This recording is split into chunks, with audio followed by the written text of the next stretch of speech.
सन 1618 में गुजरात के दाहोद में एक शाही परिवार में जन्म हुआ मुहिउद्दीन मोहम्मद औरंगजेब। बचपन से ही वो बेहद धार्मिक, अनुशासित और गंभीर स्वभाव का था। उसने कम उम्र में तलवारबाजी और युद्ध कला में महारत हासिल कर ली। घुड़सवारी में भी उसकी गति और नियंत्रण सबको चौंका देता था। युवा होते ही उसने कई सैन्य अभियानों में अपनी क्षमता साबित की, लेकिन जब बादशाह शाहजहां बूढ़े होने लगे तो मुगल सिंहासन के लिए भाइयों में खूनी संघर्ष शुरू हो गया। पूरा साम्राज्य युद्ध की आग में जल उठा। औरंगजेब ने अपनी सबसे बड़े प्रतिद्वंद्वी दारा शिकोह को युद्ध में हरा दिया।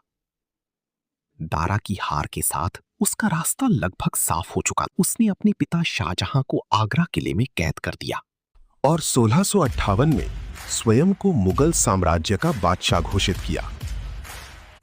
उसके शासन की शुरुआत सख्त नियमों और कठोर नीतियों से हुई।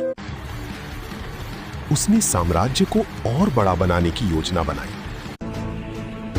दक्कन और दक्षिण भारत तक उसकी सेना ने विजय प्राप्त की, लेकिन मराठा शक्ति ने उसे कड़ी चुनौती दी और सिख समुदाय में भी असंतोष बढ़ने लगा।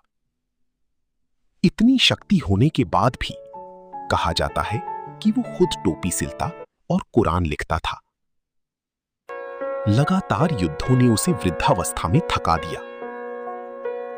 1707 में 88 वर्ष की आयु में उसकी मृत्यु हो गई। उसकी मृत्यु के बाद मुगल साम्राज्य धीरे धीरे पतन की ओर बढ़ गया। ऐसे ही मजेदार कहानी सुनने के लिए हमें लाइक और सब्सक्राइब करें।